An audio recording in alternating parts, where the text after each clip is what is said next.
tayo dyan, Kapitan. Sige po, pasok po. May gusto po ba kayo mainom? Hindi, okay lang ako. Aray. So, alam nyo na naman siguro kung bakit ako nandito ngayon sa inyo. Opo. Babasahin natin yung huling testamento ni Itay. Oo. Ano, simulan na ba natin? Sige po, game. Excited kayo? Ay, oo.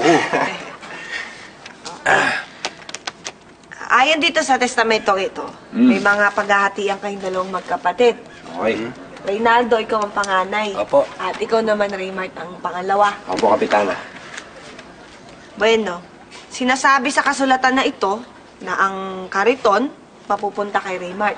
At yung pedicab mapupunta naman kay Reynaldo. Oo, mismo. Ganda naman na napunta sa'yo, Sakto sa akin yun, may pambiyahe na ako.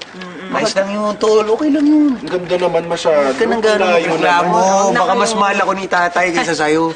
Na kayong magganyanan, Sige. magsamaan ng gawa. Ituloy na natin. No? Opo, opo. Sige po.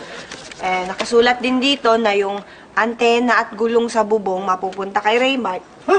At yung lumang TV naman, tsaka radyo mapupunta sa'yo. Kapitana, baka niloko nyo lang kami. Ay, Bakit sa akin ang papangit sa kanyang gagandang pati niya? Unang Hindi yan ako ang naniniwala. nakasulat eh. Yasa. Unang chick yun. Antena at gulong, nakasulat Raymart, eh. o Reynaldo, Ay, umupo ka nga radyo doon. at TV. Ano ka ba? Ano kuya? Nakasulat yan eh. Huling testamento ni tatay yan eh. Huwag Question kang mo pa yung makulit. tatay Omar. Alam mo talagang mas love ako ni tatay kaysa sa'yo. Ano po yung pangatlo? Sige, sige. Isang page na lang. Tapos Ay, isa na lang po. Sige Sige na. Sana maganda rin na may mapunta sa akin dyan. Magulo. Tingnan natin ha. Eto. Mapupunta sa'yo, Raymart, ang matandang pusa na alaga ng tatay. Matanda po. Dito ba Saan siya? ba yan? Dito ba yun? Nasaan na yun? Matanda po sa... Tulog dyan. Nasaan yung matanda po Kalis sa... pa yun eh. Ano ba yun? Ano ka ba? At sa'yo naman, Oh. Reynaldo, mapupunta ang bunso ninyong kapatid. Ha? May bunso May bunso kami kapatid. Oo.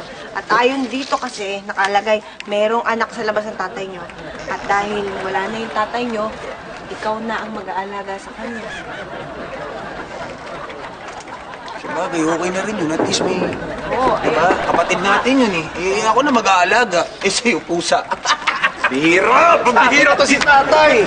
Paano pupunta sa akin? Papangit ang dudumi! Sa'yo Huwag ka na ganda. magreklamo. Ayun, may kumakatok rin. usap mo, usap mo. Ano nyo, tsahin nyo. Ay, hello po. Dahil... Nasundo ko na yung bunso mong kapatid. Saan po? Ito. Kuya! Ning, ning, ning, ning, ning, ning, ning, ning, ning. Kuya! Ning, ning, ning, ning, ning, ning, ning. Bakit pala talaga ako ni tatay?